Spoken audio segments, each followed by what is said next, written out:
A very good evening and welcome to everyone on this 38th webinar, Wise Views ICFAI Leadership Conversations. Ladies and gentlemen, at the outset, let me wish you a very happy New Year 2022.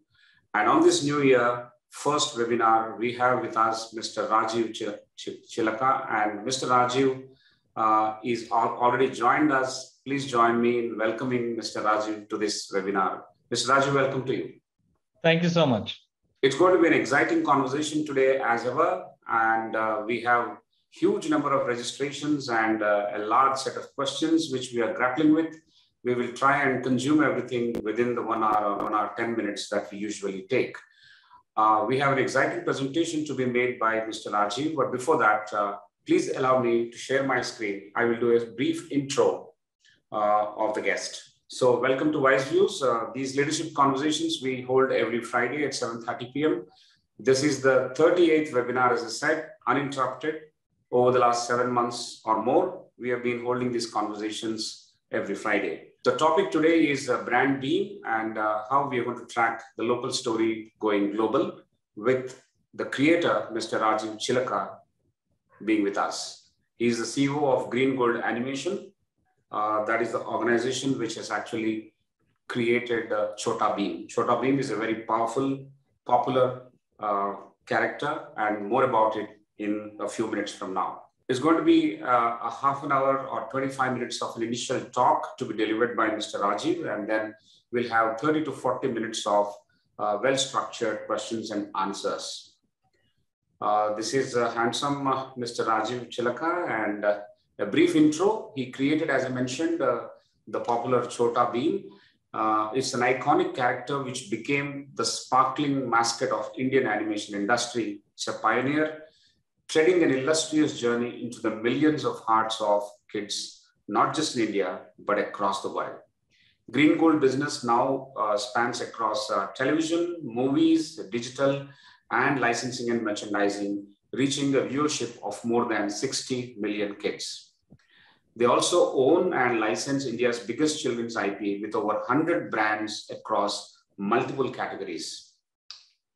Mr. Rajiv is often touted as India's Walt Disney for his distinguished efforts in the Indian animation industry. He is now the leader of 800-strong Green Gold family that produced a catalog of over 10 shows, 650 episodes, 80 TV movies, and 4 feature films in the last decade. Mr. Rajiv studied at the University of Missouri, Kansas City, and the prestigious Academy of Art, San Francisco, the United States of America. With this brief introduction, I wholeheartedly welcome Mr. Rajiv to this conversation, and I request Mr. Rajiv to now start his talk, and all of us are eagerly waiting. Once again, I welcome all the participants who have joined from the US, who have joined from other countries in spite of time difficulties, and all the members who have joined from the Indian towns and cities across the country. I once again welcome you. These shows, these conversations will continue irrespective of a holiday, irrespective of any festival, because there is no break to learning. We will continue learning every Friday at 7:30 p.m. For now, we will hand it over to Mr. Rajiv Chilaka. Over to you, sir. Thank you, Mr. Sudhakar. Should I start my presentation? First of all, thank you for having me here. And I'm delighted to share whatever I know here. And I'm trying to go and cover a little bit. I'm assuming the viewers don't know much about animation or this industry. So I try to figure out how do I address this audience who are young, budding, talent, entrepreneurs to enthusiasts to techies to all kinds of crowd. So I realized that maybe it's a good idea to kind of briefly talk about myself, the company, and talk about the brand Bheem as to what we are. So for those who don't know me, I am Rajiv Chilaka. I am founder of Green Gold Animation.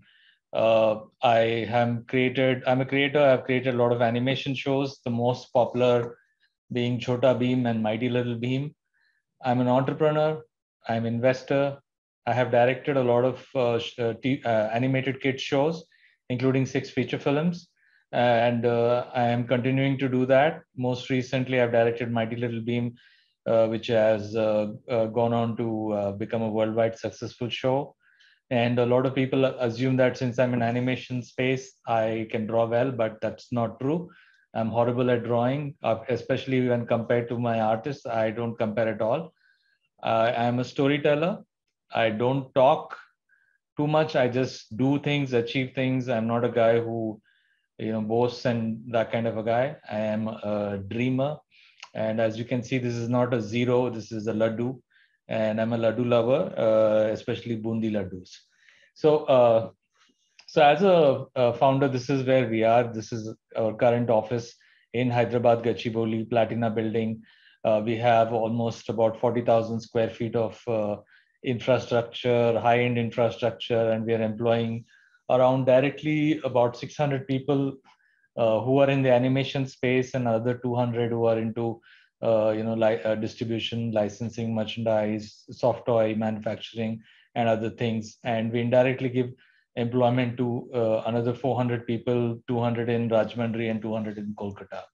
And this is our current staff. This is, of course, pictures taken pre-COVID. Right now, we obviously we're not safe to take that kind of pictures. But let me talk also a little bit about Green Gold, what Green Gold is into. So Green Gold is basically pretty much our biggest core strength is animation content production. And whatever content that we produce, we also distribute it, not just in India, across the world. We are also into licensing and merchandising, which is basically what you see in the stores, either toys or, photo frames of our character license to, soft toys to, t-shirts and other kinds of merchandise like school bags and pencil boxes, water bottles, etc. Besides just doing all these, events is also a big part of our thing, wherein we do a lot of events for children at schools or in malls, promotional events majorly, using our characters and stuff. So far, just to understand what we have done, we have produced about more than 35,000 minutes till the year 2021. So most probably till October or November, this calculations hold. So out of this, most of the majority of the content is produced for our own content. So IP meaning intellectual property, it is not to be confused with internet protocol. So this is more of content creation out of the creators are in, that means the creators come from Green Gold and they've created these shows. When I talk about service, that means it is property belonging to somebody else for whom we are producing it. So till 2017-18, we were pretty much producing content for ourselves, and basically ourselves, and then we produce, we distribute and stuff. But later on, we realized that as we are growing the number of people, it is important to de-risk also, and we also started doing service work. So pretty much like I mentioned to you, a lot of IPs, television movies, TV episodes, as well as theatrical movies we have produced. A majority of that 35,000, almost like 40% of that content is directly attributed to the brand of Bheem. So pretty much look at like almost like last 10 years, if you consider, almost 4 years of that is purely producing Bheem's content. So majorly we have different brands and spin-offs in Bheem, but the most popularly known among the Bheem's brand are Chota Bheem, Mighty Little Beam, and Super Bheem. And these are kind of just snippets of other shows that we have produced. On the top left corner, you see is Bheem in the City, which is the most recent 2022 avatar, where we realize that in 10 years, the kids have changed a lot, and we have to also address our urban audiences. But we have different versions to keep everyone engaged. We had produced shows like Kalari Kids, Love Kush, Mahaganesh, recently first OTT Telugu original, which comes on AHA. We have produced a 3D Kung Fu spin-off called Kung Fu Dhamaka movie.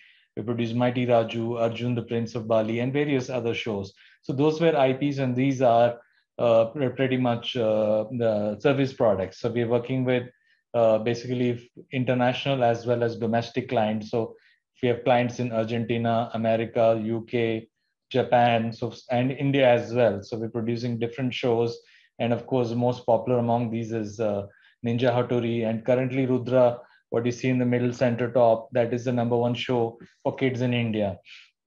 And so in terms of our digital subscription and stuff, at some point we plan to have, maybe we dream of actually doing our own OTT platform or something of that sort. But right now we are focused on creating content only, and a lot of this advertising for getting canceled. Yeah, YouTube was one of the good business models we had, but that changed a lot. But in spite of that, we are continuing to produce content which is posted on different social media platform, and we have about 25 million, out of which majority of it is from the YouTube, and then goes Facebook and other social media platforms. So pretty much the who's who of the world we are working with, the top brands, be it Disney, Netflix, Turner, which is now Warner, or Amazon, and many Nickelodeon, which is a Viacom property, as well as Discovery and Sony. All the biggest 6 media companies in the world we are working with, and not just in India, but also outside of India. And for me, today, all this is possible because I have dared to dream, and being an entrepreneur was always my dream. And this is what I wanted to build when I set out my foot in this business. I felt, one day I should have something like this, Green Gold Pictures, or that kind of a theme park, which would come in there. But this, of course, this is a modified image of Pixar Studio, which I kind of think, and that was a dream that I started with, building something which is not just a local company, but being a global company is the dream. And this is where we started. The earlier slide was where we wanted to be, but this is where we started with a humble. This was an earlier house that we used to live in. When we moved to a bigger house, then I converted this into office, and that's what did this. And so going back almost 21 years ago, my journey started around the same time in January of 2000. I moved back to India and set up operations of Green Gold Graphics. So prior to being a private limited company, Green Gold was a proprietary concern started by me. And we in 2000 was the year where it started. And obviously, I was greatly inspired by Walt Disney. Not only the content he created, but also his life's journey. When I studied, while I was in the US, I realized that if he could achieve so much in those times where technology, financial, access and all were not so easy. I mean, there wasn't any technology in the animation space. So I thought today with computers, access to finance, to investment bankers, to banks, and so many other things, I think we can do as good as a job he can. But then I set a goal to myself that I hope to do whatever he's achieved. I hope to achieve at least 10% of what he did. So that's how our journey started in 2000, and then slowly we started as a 3D animation company. Then we moved to become a 2D animation company. And majorly, our goal was always to create content for Indian children. I realized that there was no content being produced for Indian kids, and they were pretty much watching content that was meant for international audiences. They couldn't relate with many shows. So I felt like that was the dream, but I had to start somewhere. So we're doing whatever work that came our way to keep surviving. So our attitude was live today, fight tomorrow. And we never really try to focus on other things. We just not try to make money or something. We just did whatever came our way. So in 2004, I had myself a partner investor. He came in on board, joined me, Samir. And from there, I think we became from from proprietary concern to private limited, and a different with the backing of an investor. It became, although initially it was there was a lot of struggles we had, but it kind of settled in. So we produced shows, we produced content, we tried a lot of things like hybrid thing. Way back in 2003-4, we made this show which went on to rate among the top 3 shows of those times, and which was very surprising. This aired on Doordarshan. That's when we realized that we have storytelling capability. And from there, but whenever you execute big projects, you do go through your own cash flow issues and stuff. And we had cash flow issues, and we had to downsize our company from 60 to 24 people. We had to kind of rethink our strategy. And I realized that what we have come to do is produce content for Indian children, and I must focus on doing that. And our first break came with Cartoon Network India, when we made Vikram Betal, a TV movie for them, and we produced this, and it got very good rating, and it went on to become quite a success. And with DVDs, VCDs being produced all over India, gave us a kind of a dream that what we can actually do with producing good content. Then came Krishna again with Cartoon Network. We did 4-part movie series. It went on to become the top 3 shows of 2007 across all kids channel. So this was same time when Harry Potter movies were rated as the #1 thing, but we even beat them in ratings, which was again a surprise to us. So we've got a lot of encouragement with Krishna, and we won a lot of awards, even international recognition we got with that show. And then came our biggest show, Chota Bheem. So in 2008, 2007, 8, we had to kind of decide what we should do. Should we do service jobs, or should we take on IP production? So we decided that we'll stick with IP, one of the best decisions. Again, the other thing was, should we go on to 3D animation, which is more complex, more expensive, or stick with 2D? So these kind of good decision making was necessary at that time, especially we couldn't afford to do too many things, and we had to focus on these things. So we took all while we were like growing, we also took some bold decisions. Like you saw the earlier office picture, which was around 2,000 square feet. I realized animation needs much larger space, and you need larger employment. So I realized that we should go to the next level, and then we signed up a lease of 15,000 square feet. And just as we got everything ready, the interiors, etc., there was a short circuit, and there was a fire. And with that fire, it kind of almost felt like all our dreams vanished. But just a few days later, a week, about 10 days later to that, Chota Bheem went on air for the first time, and it was a runaway hit. And we had an opportunity to fight back, and not just, so we had to redo entire interiors one more time.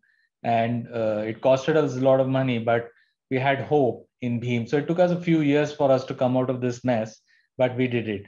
And in 2008, when Bheem went on Pogo, that kind of saved us, our company, from shutting down.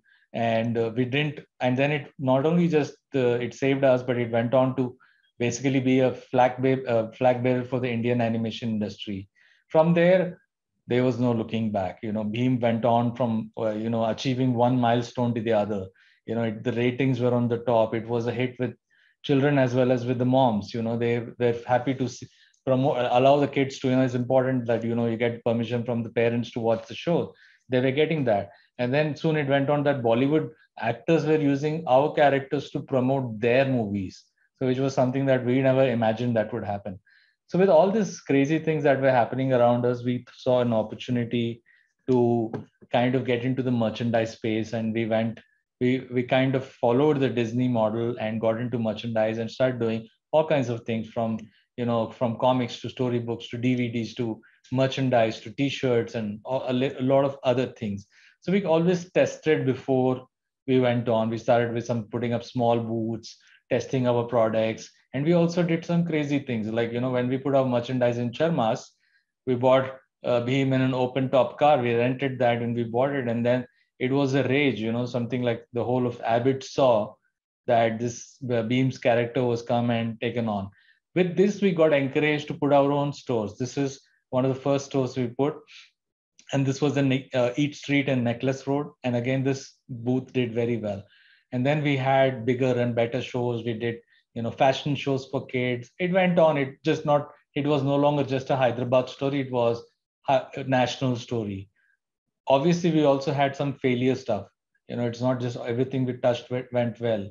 We also tried to get into training in animation thing, but I realized that wasn't our cup of tea, and we couldn't do that. So we kind of decided that this is not our strength area, and we shut it down. We also dreamt of being a global company. And then in 2016, we went and opened an office in the US. And from where we've been right in the heart of Hollywood. And this is the building which we had the office before COVID. Now post-COVID, everybody's working from home. So right in Beverly Hills, right in the heart of LA, we had this office and we created a lot of IPs. So these are in progress and hopefully something good will come out of that. Coming back to brand Bheem. So Bheem has been a phenomenal success. It's such huge that at a point, 72% of all the kids used to follow the brand. It is the number one licensed brand in India since 2012. In fact, it's only top brand from India to be in the top 150 global brands. India doesn't have that many brands. It is the longest running television show, animated show in India, and it is about 110 million kids viewership annually. And of course, it is got more things there. It is a household name. It has got 360 degree presence. By the 360 degree, I mean, be it in the digital space presence, in the gaming space, merchandise, physical or television or mobile or whatever. It's winner of numerous awards. Kids love Bheem. It has got an amusement park ride at Imagica. I don't know how much worth of brand Bheem, but it's definitely worth a lot of money. And of course, it wasn't easy to come. It took us 5 years to make it work. And from 2003, we've been trying to sell Bheem. Finally, we made it possible in 2008, April 6th. And it is the biggest Indian animation show ever. And of course, what it is not only helped just our company, but also Indian domestic industry. For any industry to be successful, there has to be a domestic animation industry. And that's very important. Bheem is so strong that we had to build an exclusive soft toy factory right here in Hyderabad, about 1 hour. I think it's somewhere in Medchal we have. We had to build this because we couldn't the demand that was coming.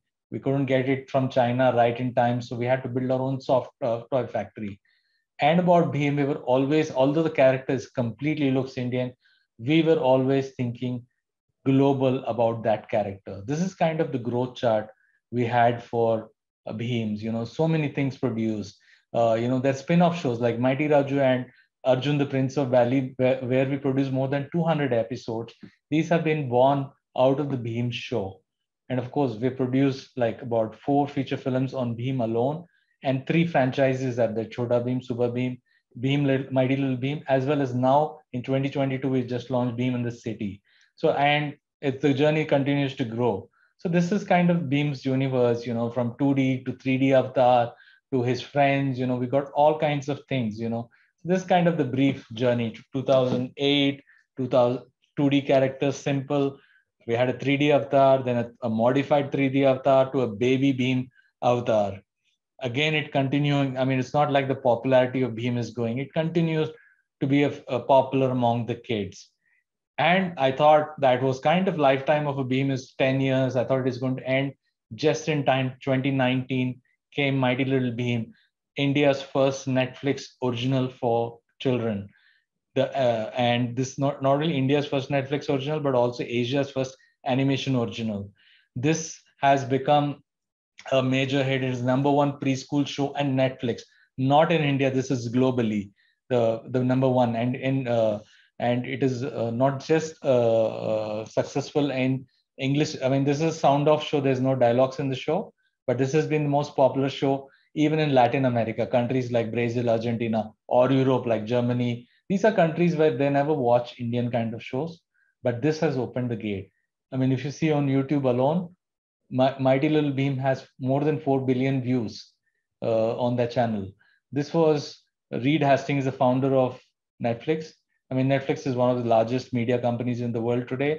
In his book, he wrote 3 pages on Mighty Little Bheem because this is something that they never exceeded, that content produced somewhere in India would do well in across 190 countries in the world. And he mentioned that in his, in his speech in Delhi in 29 towards the end of 2019, that at that point, more than 27 million households have already watched across the world. It is much larger now, but I don't have that stat. First time press started to cover Indian animated character across the globe. If you see, this is LA Times calendar, one of the most respected newspapers in the world. They had this center page on with the title India's Bheem Lifts Netflix. That's how much it has impacted the growth of Netflix viewership, especially in the kids segment. This is something we never imagined. Creating content is great, but going out there and winning that kind of thing it's amazing.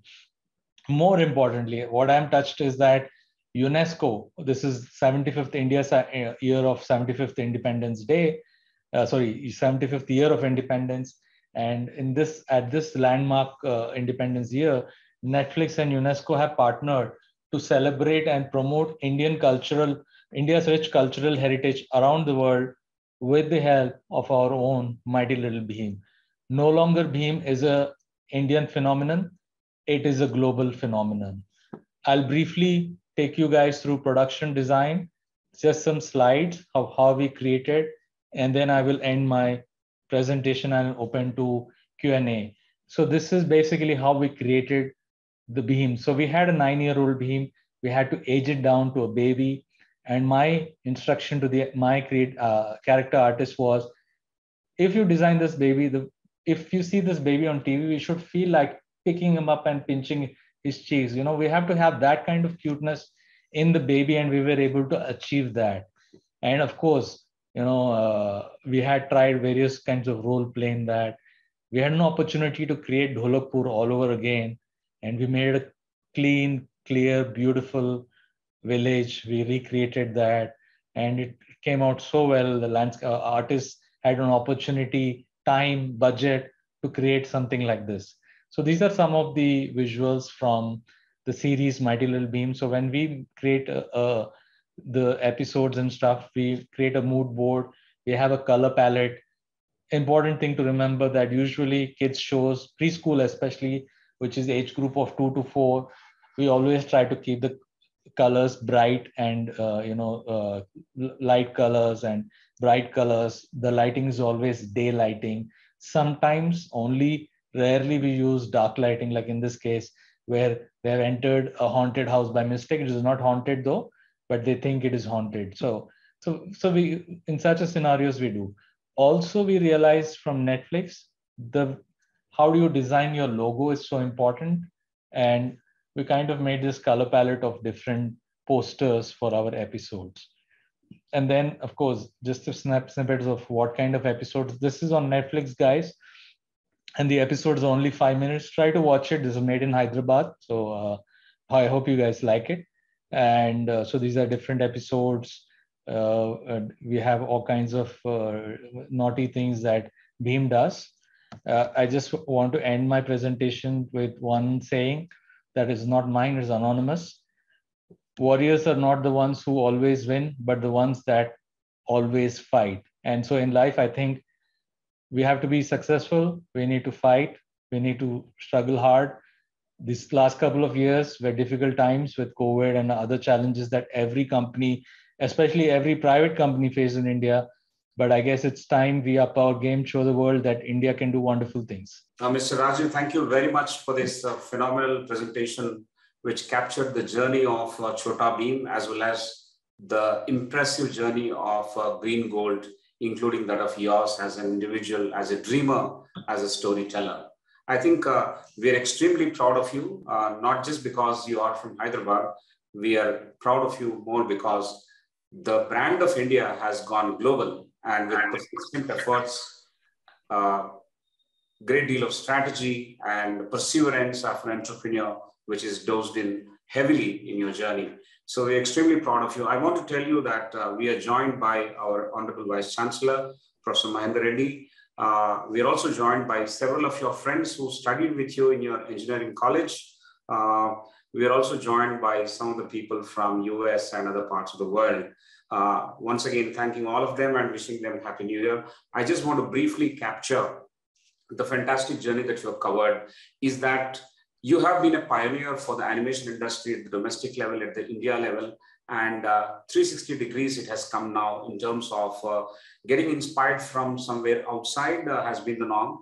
But then that has been very forcefully, very constructively taken forward with you being the inspiration, that is Chota Bheem being going global, and also trying to beat the ratings of several other competing movies and characters as far as the kids viewing is concerned. That's amazing and also phenomenal in terms of building a brand. We are quite impressed with that. Small beginnings, humble growth, perseverance, but very clear strategy in spite of difficulties like fire accidents, almost like a phoenix rising from ashes. I think you built this organization. We give it to you, and I'm sure many more years. There is no depth to brands. That's why we build brands. There's no depth to brands, and brands like Chota Bheem made India proud, not just in the country, but across the world. That is the fantastic story we have heard today from you, and several other details I'm sure you had to rush through because of the paucity of time, which we will catch up with you subsequently as well in the Q&A session if required. So, ladies and gentlemen, what I'll do is we will have the Q&A session.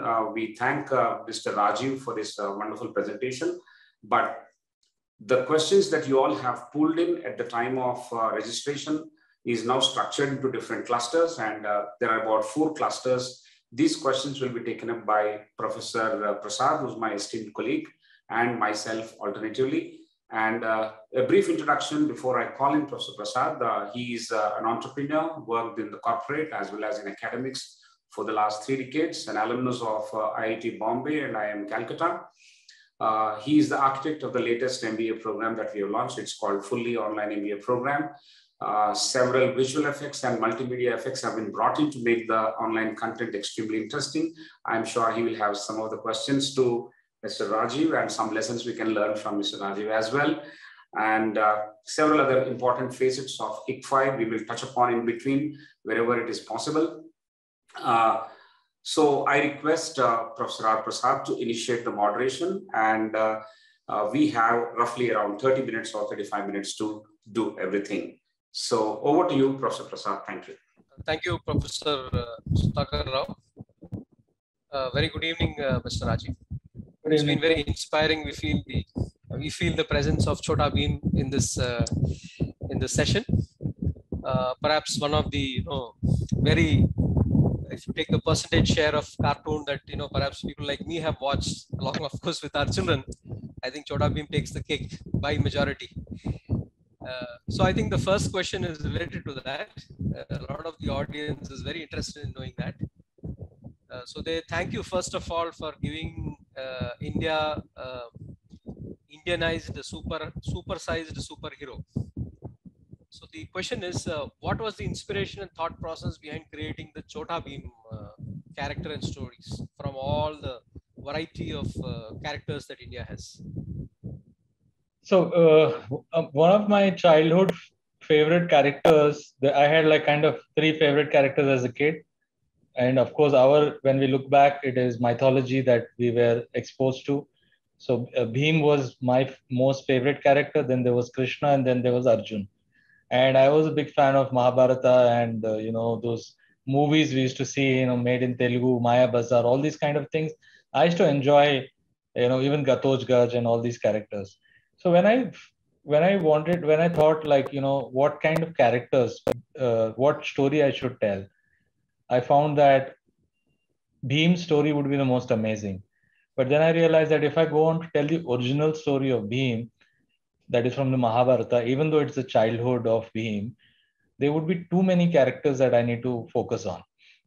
So how do I get away from all that is what I thought. So Mahabharata has so many great characters: Karna, Duryodhan, Nakul, Sahadev, Yudhishthir, Dharmaraj, Kunti, so many people like Bhishma, unlimited. So I felt like, what if Bheem is born as a normal kid in a certain village? He's got that kind of physical strength and normal people and normal friends.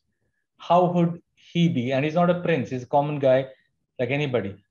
I felt that was an amazing idea, and I thought I should put it on paper and try it out. And I did that, and I narrated the story to my other friends, artists, colleagues, my family, my nephew and niece, who were the best audience to that age, and they loved it. So then I realized I think this is something that it'll fly. And we focused on working further the stories and other things, and that's how my inspiration was from the beam of Mahabharata. Thank you. I think that gives us a very good beginning in terms of where the setting is, and I think it highlights the difference between imagination and knowledge. I think you added tremendous value by putting it into a completely different setting, and it related very well, as the market says. The next question is about the values that Beam portrays. Valor is one of them, which is seen very, very commonly. And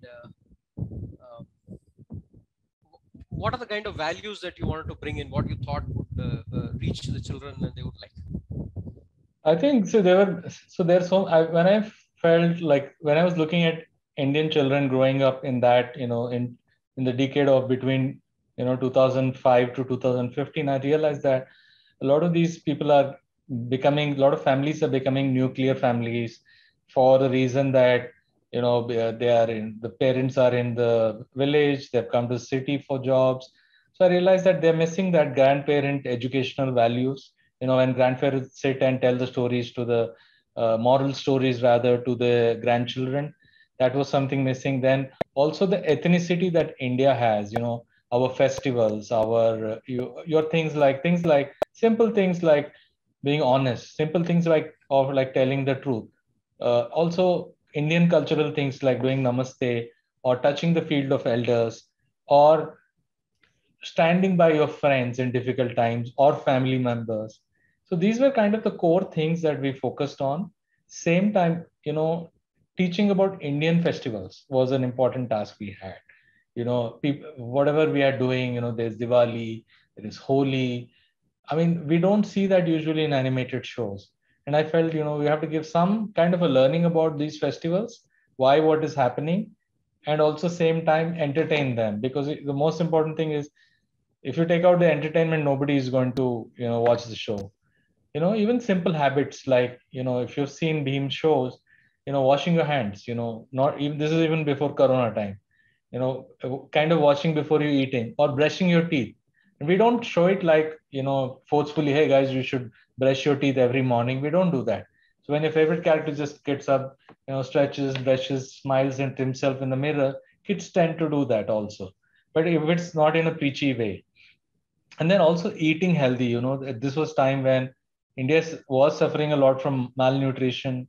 A lot of kids, I read so many reports that many babies don't make it beyond 5 because either they're not eating well or the parents are working or something. I mean, especially the poor ones.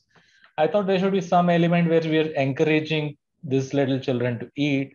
And we kind of chose laddus, and Indian mothers are very smart. So they make this dal rice thing and they say this is the laddu and the child eats. So we saw that it's important that health at that age, especially our core audience is between 4 to 6, wherein many of them neglect eating. So that was something. And I've seen the challenges that my sister-in-law had for feeding kids and stuff. I thought these things, our show should help Indian mothers to feed their children, and if they sit in front of Beam, there should be no whining and they should just eat. So like these kind of values we try to bring besides standing up and fighting evil or wrong. I think you've answered some of the other questions as to why laddus, why no school, why a village. I think these have also been responded to here with. The next question is about you must have taken feedback once it started getting aired, and then you've built it around. You've taken a lot of adjacencies, characters, stories, lots of space around. What went into taking this feedback and building it up? Yeah, I mean, see, it's important. Feedback is very, very important from the audience. And then, see, as an industry, animation industry, we were all growing. When we were writing these things, there were no animation writers. There were no writers who could write for children. So and we had that challenge. There were not people. Nobody has made a show in India. Nobody produced anything in India. People, I mean, like the West had from 50s and 60s producing, or rather 30s and 40s, they were producing animation content. Sadly, we had no industry till 2000, year 2000. So the challenge is you're basically learning so many things every year. So you obviously you will make mistakes, like you don't know certain things. And then you're always focusing on one thing and you miss out something else. So there were a lot of things like initially, like we had like we realized that we can't focus only on boy audience, like Bheem only cannot be the hero. So we given a lot of highlight to Chutki and Indumati and a few other girl characters in the show. The other thing also was like, we had to show to initially in the episode, Bhim and Kalia are shown as competitors, but later on, as we do, they become friends, and Kalia gives more comedy to the entire show and is best friend of Bhim as the series progresses. So what we realized that Kalia was the most popular character among the kids, not Bhim, but they would not say that. That was my research, and I realized how do you, and in an episode, if Kalia wins, everybody's happy because that is the empathy that people have for the character of Kalia. So we had to work a lot of things around that characters. We had to make so many things. I mean, like people ask, okay, Bhim's father we never showed ever in the series. So does he have a father or he doesn't have? So many questions that thing, and then we're trying to address those as we go. In our most latest series, where Bhim comes to the city, we are shown Bhim's father. So this is like 11 years later. I mean, actually 13 years later, the show is still fresh in kids. It's still doing fantastic. And we have plans to launch Chutki as a girls show. And I'm just waiting to sign that. Hopefully in 2022, we will be able to do that, bring India first girls show also. I feel we've been trying to get a girls show for a while. Sadly, we couldn't succeed so far. Hopefully 2022 will be that year. Very, very interesting. Very interesting. Thank you, sir. Thank you. I think the associated question is, now that it has gone to, as YouTube says, it's more than 4 billion audience. From you were mentioning more than 190 countries. What are the kind of values you think audiences from those countries are looking at? Is it the same that the Indian children are looking at? Is it something else? I think in our show, Mighty Little Bheem, what we tried to focus was the love between the mother and child, which is the most important. When it is a toddler, the most important person in toddler's life is his mother. And then comes everything else. So this is something that we designed the show around the love of Indian mom. Like A.R. Rahman went to the Oscars, he said, "Thank you, mother, for inspiring me." So that's how Indian values are. The mother becomes the most important character, even for a 60-year-old man also. Everyone knows that Indian mom is, so we wanted to highlight that.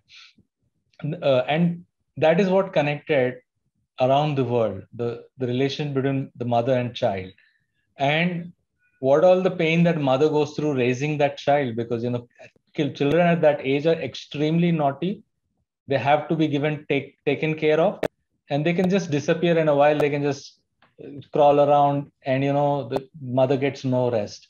So we're trying to focus on those things. Also, these young age children are very observant about animals, nature, butterflies, anything with so we try to introduce.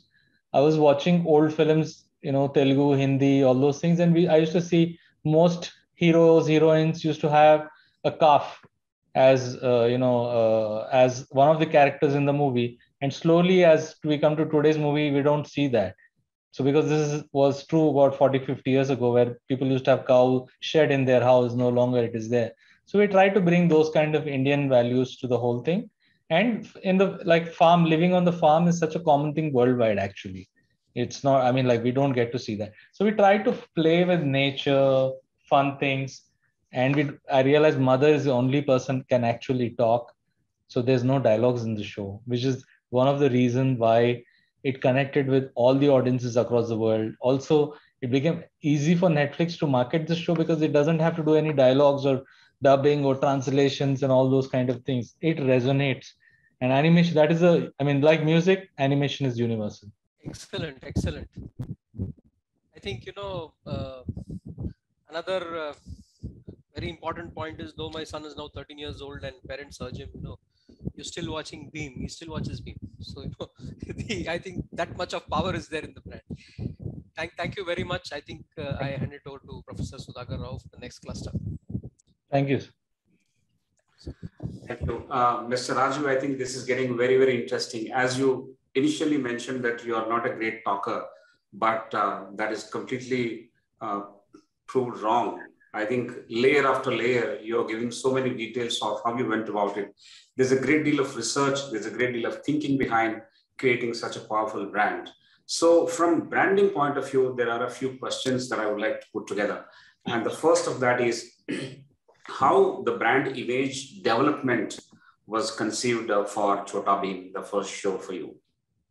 So I think couple of things we see when we're designing a new character. The character and the logo become the most important things. So when we're designing the character, there's one fundamental lesson that when you make a silhouette, that is a shadow of the character, looking at the shadow, you should be able to recognize the character. And so that is something that we worked on at the initial stages. So like even if you saw Bheem's face in a silhouette that is in a shadow, with his unique hair, his face features, the shape, people can recognize this is Bheem. Second, he's very unique because he wears a dhoti. So we are identifying Bheem wearing a dhoti, which was a very common thing 50 years ago. I mean, slowly it is disappearing. Still in villages, people are wearing. And then I thought, what color should that dhoti be? And research says us that children like bright colors. So we had options of yellow, orange, bright pink, and a few other colors. I felt kind of Bheem is kind of brother of, in mythologically, Hanuman's brother, so if they're associated with that orange color, I thought it'll be good to give. And when we design the character like that, it looks great. So when your character is shown, it is distinguishes itself from any other character. So that was the basic things we had to do. Similarly, logo design, we focused and got thing. That was the thing. The most important thing, of course, the entire story as a brand, it had to.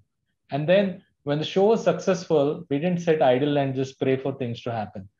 We went about doing things on our own. So when we started doing merchandising and licensing, there was nobody in India except Disney and Cartoon Network who were doing this kind of things. And they were only focusing on American characters or other Western characters. Nobody was doing anything for Indian character. When I went to them, obviously they were not interested in doing this thing.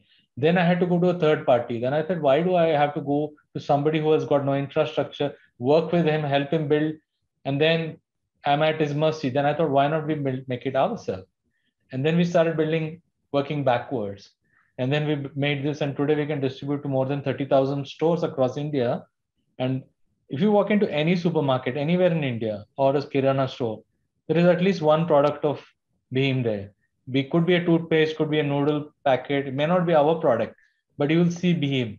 That is the power of brand Bheem, And it is again, it is not just us doing it. It is not like we put efforts happening. It is not our thing. It is the people are wanting that. It's Bheem is also on, what do you call this, Savlon, this packet. I think the light is shining. So this is a soap thing. So Savlon was nowhere known because there was Dettol, there was Lifebuoy. All these brands were doing well. Now it is one of the most sold. And after they put Bheem on the packet of on their packet, on the pouch. So it is working for the brands, other brands as well as our brand. So it became kind of win-win situation for everyone. And I'm so glad that obviously it is a product, which is storytelling, and I don't know how long we can do this. Like if you look at Mickey Mouse, it's still there, 70, 80, maybe so many years later, it's still there. And I think Bheem, being the first Indian character to be successful, it is a flag bearer, the character. And I think, in next 40, 50 years, it's always going to be there. Look at Spider-Man, in 1990, Superman was more powerful character than Spider-Man. Today, where is Superman? And look at Spider-Man when they revamped it. In the last 3 years alone, so many Spider-Man movies have come. For us, next could be making a live action movie on Bheem, So sky's the limit for the brand Bheem. Awesome. I think there's everything that you have put in order to achieve this kind of consistency in the image. This is like a textbook case where you have sown in the seeds for building those imagery, those identities, the color palettes, which is very much integrated with the color palettes of the TG that we are working for. That's awesome. I think all the basics are very much ingrained into the character building, and that's what the results are showing. Another related question is how and what research is done to maintain the connect with the changing customer. Of course, the kids are changing. Kids 15 years back are different from the kids who are now currently watching your shows. So what is the research done to stay connected to the changing customer? See, the core audience of Bheem is between the age of 4 and 7. So this is the main audience that are the biggest fans. And then they start watching from 2 or 3 and they watch up to 8 and 9. And depending on when they get exposed to the show, they watch the show for a year and then they move on to other shows. So 4 to 7-year-olds generally don't speak openly. Like if you want to get a feedback from them, they don't speak openly and they cannot communicate so efficiently as a 10-year-old kid can. So it is a challenge for us to do this. So what we did is we did various focus groups. So we started showing children of this age group our episodes, our movies, etc. And then initially we used to ask questions and we didn't get anything out of them. Then I noticed that instead of me asking them questions, let me watch what they're liking and not liking about the show. And I started observing their things, where they are laughing, on what kind of a joke are they laughing? When are they reacting? When are they getting tensed? Are they getting scared? So we're watching the audience when the kids, when they're watching the TV. And then we started playing other content, which we asked them, hey, what are the shows you like to watch? And they said, Doraemon and this and that. So we played those episodes. We observed their behavior. And then we learned, okay, what are they liking? Fantasy? Are they liking this imagination every kid has its own inbuilt fantasy. Somebody wants to fly, somebody wants to have this friend who can do everything for them, or a magic pencil that can do the homework, so many things. So we try to understand that and play with that, and it is a continuous journey. It is never ending, and today's children are 3 times smarter than the previous generation. Not that the previous generation is not smart, but it is just that their exposure is phenomenal. I don't know. So we're trying hard to keep up with them, and many of times they get it better than me. Today's generation is smarter than the previous generation. We can make that statement unhesitatingly, although it talks about some of the people who are on the screen right now, but it's okay. You and I.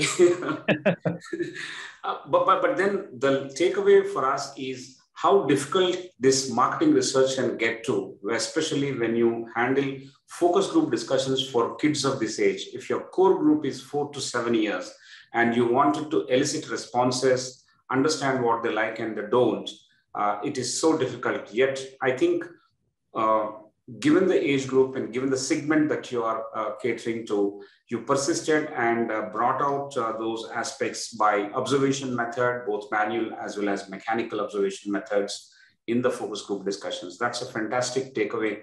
Once again, one more page out of a textbook for marketing research. Thank you very much on that.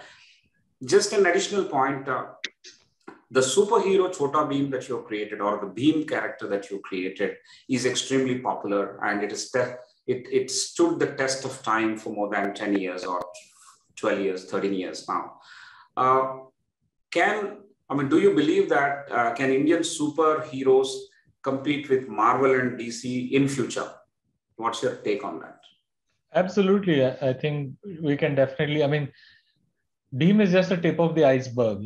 There are so many things I know other studios are working on. My friends from different other animation studios, I know a lot of creators who are working on some great stuff. India has wealth of stories. The West is kind of inspired by our stories, and they are created and modernized it, and they're selling it. Because they had a head start to us, but it's time for us to catch up. And I definitely think, if you see we have an opportunity today for the budgets and stuff. There are Netflixes and Amazon Primes and Hotstars of the world who are ready to pay for superhero content. I mean, recently there's this Malayalam superhero film, Minnal, I don't know how to pronounce that, but I started watching last night. It was amazing. So this is how it starts. I saw another film, Telugu film on Hotstar called Adbhutam, where there is time travel concept in that, but it's told in a simple way. So we started to see this different type of storytelling happening in thing, and it's a matter of time when we will do that. I mean, today, there was a time in Hollywood when the storyline was very predictable. New York, there is a terrorist strike, or there is a King Kong that comes, or Godzilla that comes. It was very predictable, and now they have changed. Now it is all this Marvel universe, and again it's very predictable. But then India has so much to achieve here, and it's just matter of time. We will compete. Kind of language is no longer a barrier. Example, Bahubali has proved it in India. Pushpa has just proved it, that Telugu movie doing extremely well in Hindi. Similarly, Korean drama is doing very well across the globe, which means just matter of time when a good Indian show or a movie or a story comes, it is going to be a global success story. Examples again, a Tiger Life of Pi, Slumdog Millionaire. These are Indian characters. So people are very watching things in a different point of view. Just matter of us. I think we'll do better than Marvel someday. Great. That's pretty optimistic. Indian brands and Indian superheroes and characters can become world beaters, and we can one day compete very strongly with characters like Marvel and DC's. That's pretty optimistic. Thank you very much for this. The movie that you were referring to, that Malayalam movie recently, is Minnal Murli. A lot of my friends have watched. I have not watched it, but it's supposed to be good. Probably it's in the early phases of our journey into creating such characters and making it acceptable first to the domestic world out here. When Chota Bheem was made, there was a latent potential or latent liking. But if you had conducted any market research at that time, people wouldn't have expressed it so openly. But once you create the character and push it on the media, on the people's television screens to consume, then the actual magic begins. And that's what is going to happen for creation of other characters as well. As you rightly said, there is no barrier for language. Like movies, music, animation, art, love, and motherhood, language is not a barrier. So thank you very much. On that note, we will now go to the next cluster of questions, and I'll hand it over to Professor Prasad to take it over. Thank you very much, Professor Rao. I think, coming back to Bheem, what I'm beginning to realize is that Bheem is more human than Arjun, more human than, of course, Krishna. Has a very big heart compared to Arjuna and whatever he does, and I think people relate to him. It is very evident. I don't know, it's just post facto, but then that's coming out pretty well. Incidentally, Minnal also means lightning, so it's about lightning Murali. Just to add on to what you said. Okay. So this cluster we have is about how to develop an enterprise. I mean, you've built an enterprise over the last many years. There are many takeaways in that. So I think some part of the question about your journey as an entrepreneur, you indeed have responded to in your presentation. I think the next one is about, what are the challenges and prerequisites for starting a business in the animation sector in India? Yeah. So of course, I think starting a new business anywhere in the world is difficult, and India, it's even more difficult and more challenging because of the kind of setup we have, the complexities we have of, the ease of finance access and all is very hard. So one, I think before you set up a company, it's important to see in a perspective whether somebody is wanting to be an entrepreneur. It's important to see, am I meant to be a guy who works for somebody else, or am I meant to be a leader, teacher, that kind of a person who is great at, knowledge transfer? Or am I a guy who's a risk taker and has the ability to do crazy things and I'm okay to fail? I think these are basic things that we must consider before starting an enterprise. If you're ready to fail and fall on flat on your feet, because not everybody goes on to win the battle of entrepreneurship. There are a few success stories, but there are many stories where they don't make it or they struggle. But I definitely encourage everyone to go and start something on their own, because like our prime minister said, today's Indian startups are tomorrow's MNCs of the world. The India has become a powerful country and it is going to continue to become that, and they're going to create great opportunities, and we are the hardworking lot, so we should do that. Animation in specific is a difficult industry. You have to have a lot of knowledge. If you need to be a creative person, you have to have that creative arts knowledge.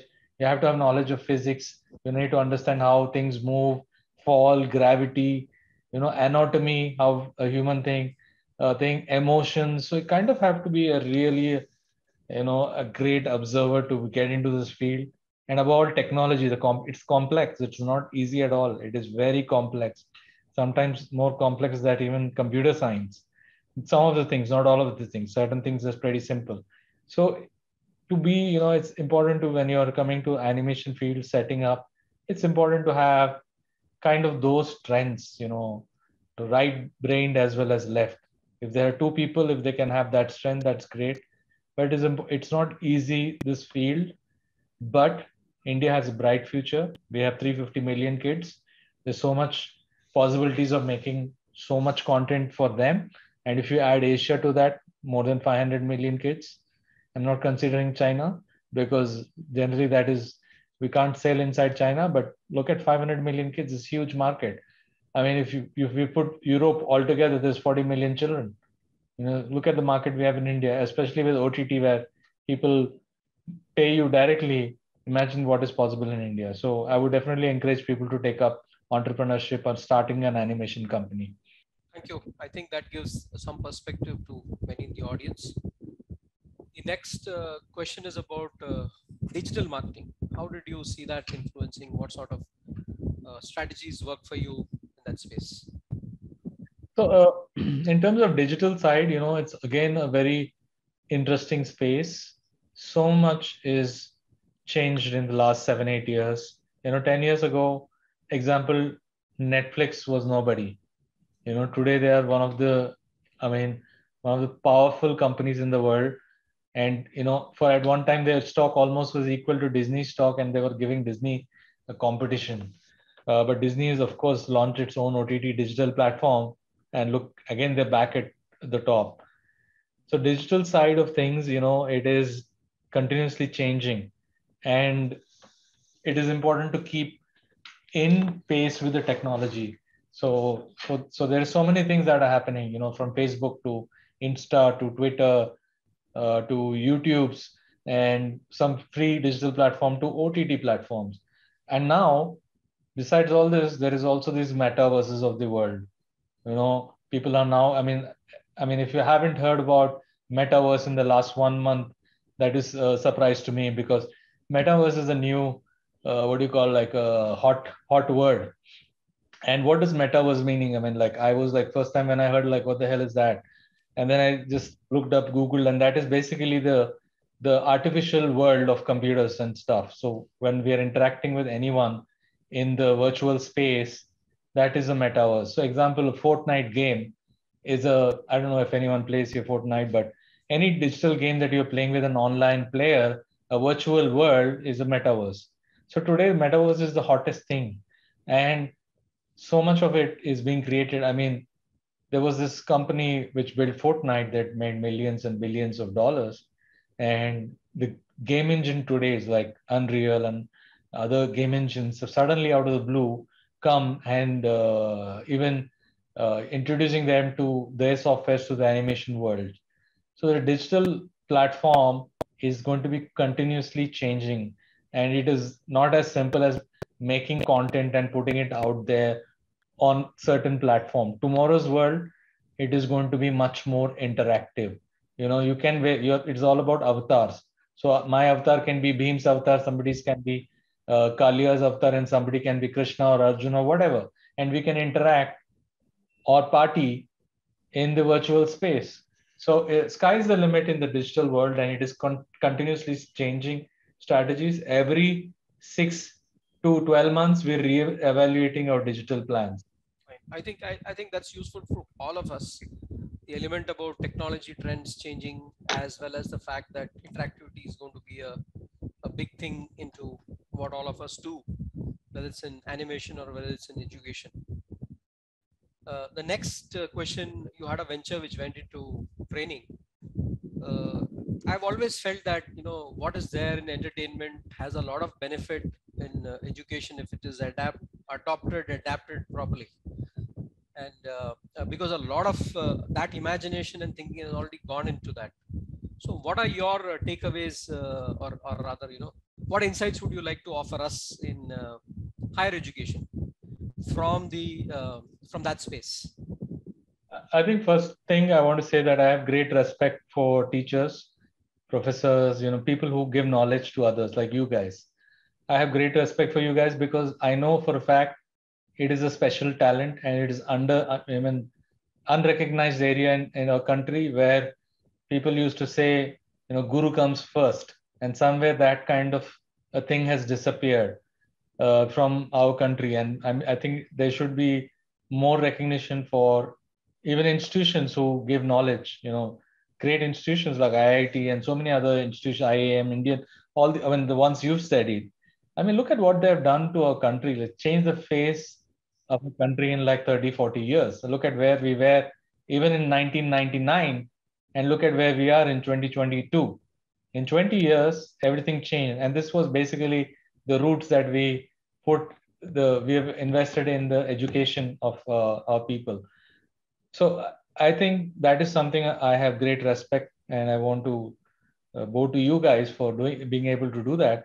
On my side, I had no clue how to do that, to be very honest. So we tried to do an education institute, and then I realized it's a special talent and we don't have it. And to do that, it's something that a teacher or somebody who's teaching to the class, he should be able to hold the attention of 30, 40, 60 people.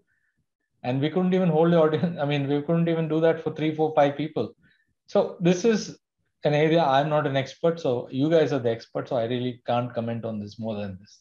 I think we've always felt that, just as you mentioned that India has a lot of stories, particularly in its epics, its itihas.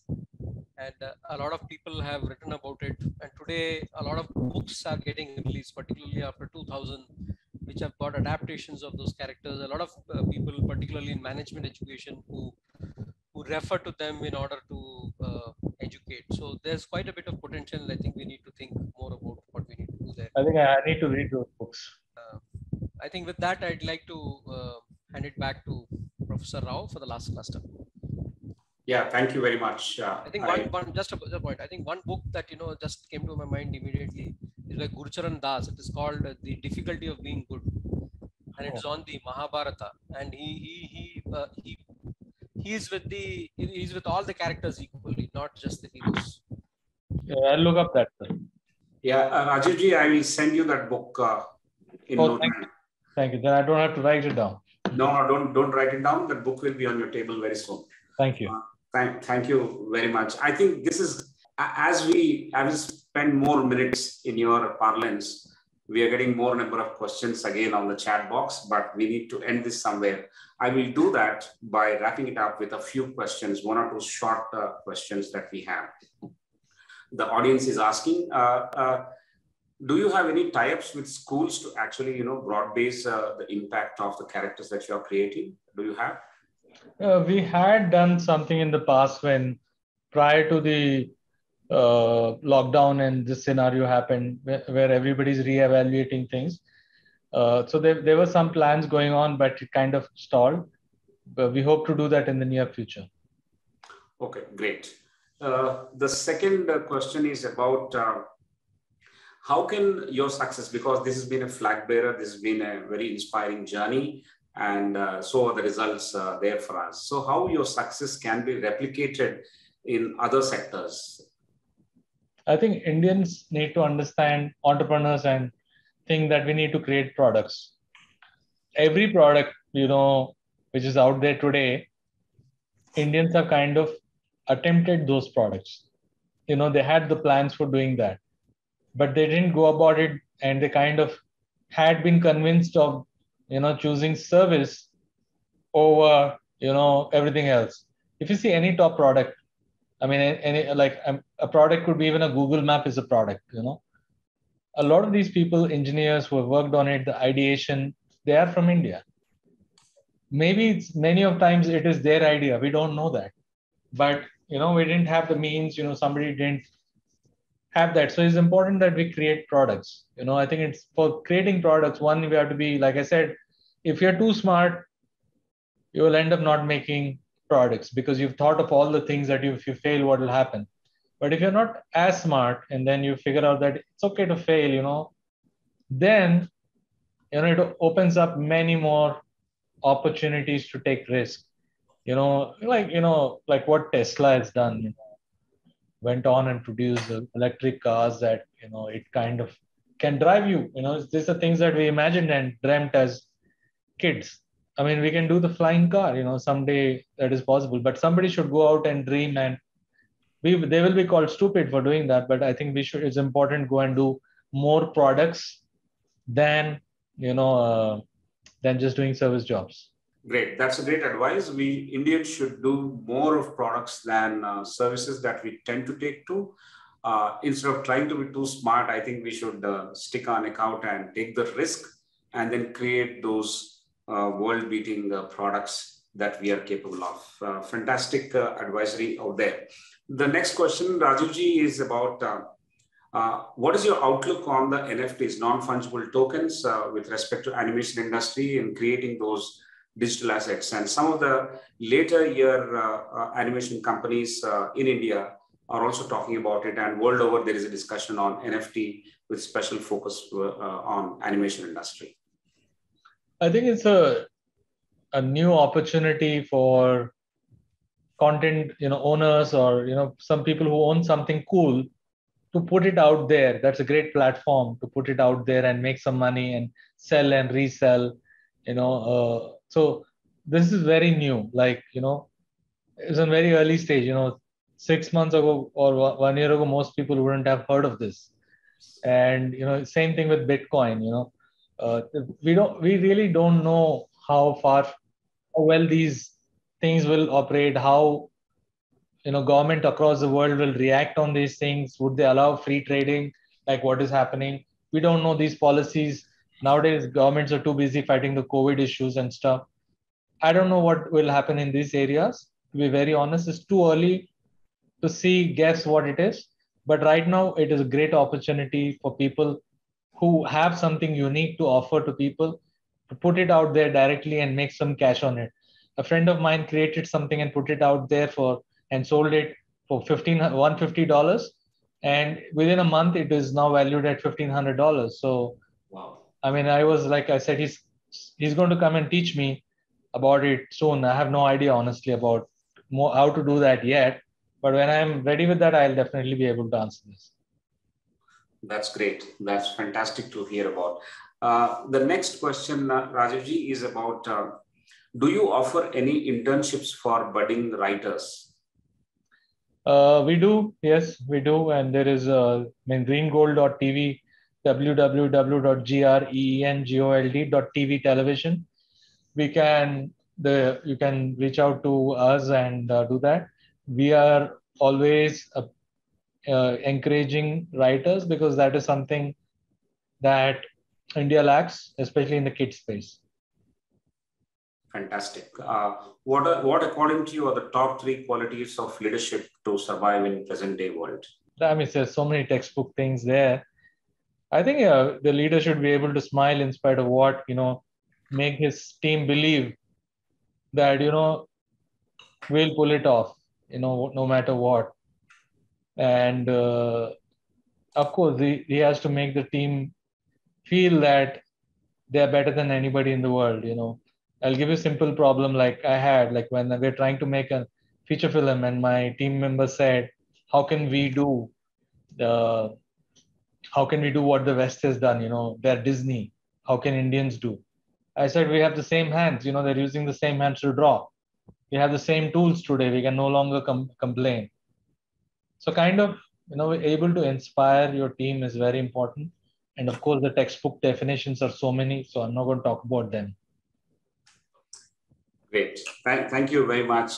There's one last little question that is actually flashing on the screen, and that is, why cannot we create a show by letting the mothers know about the better food required to a child through the Bheem character? Basically, the Bheem character is supposed to help the mothers to feed the kids better so that the child will do as the Bheem does. Yeah, it's a very good question. Say, to be honest, we are catering to children who are 4 to 7. I mean, the mother knows, mothers are very smart, especially Indian mothers. They know what to feed the children. So I don't think any kid is, I mean, like, kids want chocolates and stuff. If you go to a laddu shop and ask them how laddu sales have increased after Chota Bheem has come, Indian sweets, traditional things are there. Again, important to note that laddus, there are different types of laddus. It's not just motichur laddu or bundi laddu. There are so many laddus that are in Indian recipes itself, that a pregnant woman is given a certain type of laddu. I don't know what it is. It is good for their health. Especially while even when they are breastfeeding, it is given. So laddus need not be of certain type. It can be of great nutritional value. I mean, there's so many recipes in online you should look up. And the child asks you laddu, give them those dry fruit laddu or those nutritious laddus. Great. Thank you. Thank you very much for this inspiring journey of building a household name within India and outside India, not just for Indian diaspora, but also multicultural audiences. Just like the way Korean content is invading our homes silently, Indian content and Chota Bheem is also invading other homes across the world. That's a moment of pride for us, as I mentioned in the beginning.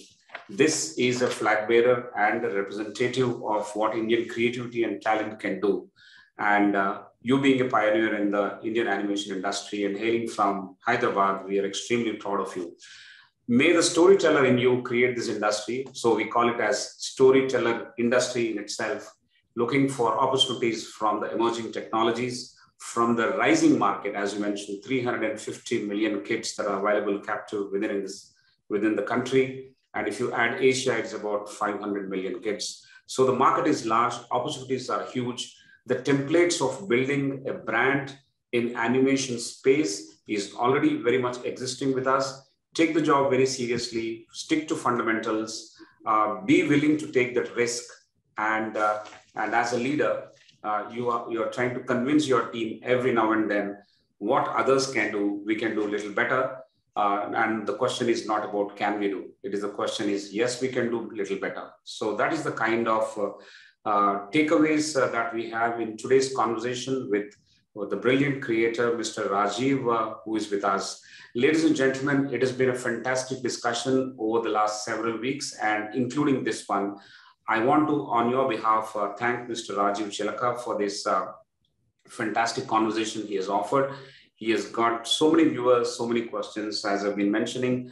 The details of storyboarding and mood boarding and the lessons of basic branding, and apart from that, the lessons from entrepreneurship and how to build a household name across the country and the world is something that we are going to remember always.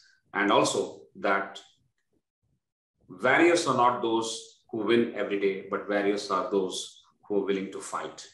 One such warrior is Mr. Rajiv Chilaka, and the country is proud of him. Thank you very much, sir, for this wonderful time that you have spent with us. So on behalf of everyone, I'm thanking you. We take one moment from all of you. As I've been mentioning, ICFAI Group is a 3.5 decade old organization. We have about 11 universities, 9 business schools, 7 tech schools, 7 law schools, and a huge online program also.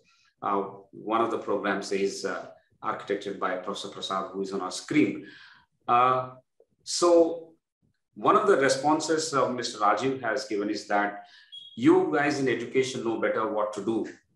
So it's like, I think we should work together and we should explore the possibilities of working together, how the world of creativity and the world that we belong to is the world of discipline and structure can come together and create some IP, which can probably have templates of teaching and learning and furthering the flag bearership that you have started when both our best of the minds from both the worlds come together. I also want to mention here that we have world's best case research team that we have. We are ranked third after Harvard and INSEAD in writing the case studies. These case studies are recognized world over. Every year we win more than a dozen awards. Our case authors are the best-selling case authors in the world for over the last 6 years consecutively, and that means a lot. We developed cases not just in terms of the text cases that we study in business schools, but also the graphic stories in terms of the comics graphic stories that we have. The visual beauty is required now to make the reading very easier, and less number of pages, more content can be done, probably with multimedia cases that we are working. Our team is extremely talented, and they are creating all that content with us. One day I would request you to visit us and spend some time with our world acclaimed case research center. We will also visit you and see the birthplace of Chota Bheem within Hyderabad that you have built. We will definitely do that, but there is an opportunity for us to work together. And my Vice Chancellor and everyone, I'm sure, agree with me that there is always an opportunity to work here with us. And from your own words, I borrow that very soon this country and the world is waiting for you to create the Chutki show, the girl show. I think we need to do the gender balance. We need to create multiple stories. We are all waiting for that Chutki story as well. I want to make just one last point before we sign off. Mr. Rajiv and everyone, we want to tell you that we just completed 38th conversation consecutively. So we authored a book on all the conversations and the interesting takeaways. So that book is a compilation which is published, and the first copy came out just today. So ladies and gentlemen, I want to just flash it. Professor Prasad is my esteemed co-author in that, apart from being the co-anchor in the show. Give me 1 minute and I will flash it here. Okay, so this is Wise Views, lessons from the game changers. So leadership conversations that are aimed at igniting that spark in building tomorrow's leaders. That's the purpose of the conversation and the theme of the book as well. We covered about 36 conversations in the book when it went for printing. We will continue to have these conversations and we'll continue to provide distilled takeaways for all of us. So this is what we have done. It's a journey which started in the summer of 2021 and we are well into the winter. So I thought I'll share with you. You are all part of this journey and you're all part of this excitement. And whenever you create any book, book is a birthing process, and we are very happy to show it to everyone around us, and you are integral members of this journey. So ladies and gentlemen, thank you all for allowing us to actually come up with all these things. It is because of your encouragement. It is because of your continued participation. And this show will continue without any interruption. And I don't see any reason why we should not continue. There are lots of leaders, many creative stalwarts like Mr. Rajiv, and leaders from all walks of life. We have scheduled every Friday to speak to us and share their learnings and lessons and their various kind of stories that Mr. Rajiv has talked about. So thank you all. Once again, I wish you a very happy new year to everyone. We hope that this new year will be healthy and happy for all of us. Do take care. The third wave is showing its head. All of you have to make sure that we don't overwhelm the healthcare industry, that is, or the hospitals that we have, which is actually not sufficient in any country, including India. So we should be very careful. On that note, I thank you all once again and sign off. We will see you next Friday at 7:30 p.m. with yet another interesting leader for the leadership conversations on the Wise Views. Ladies and gentlemen, thank you very much.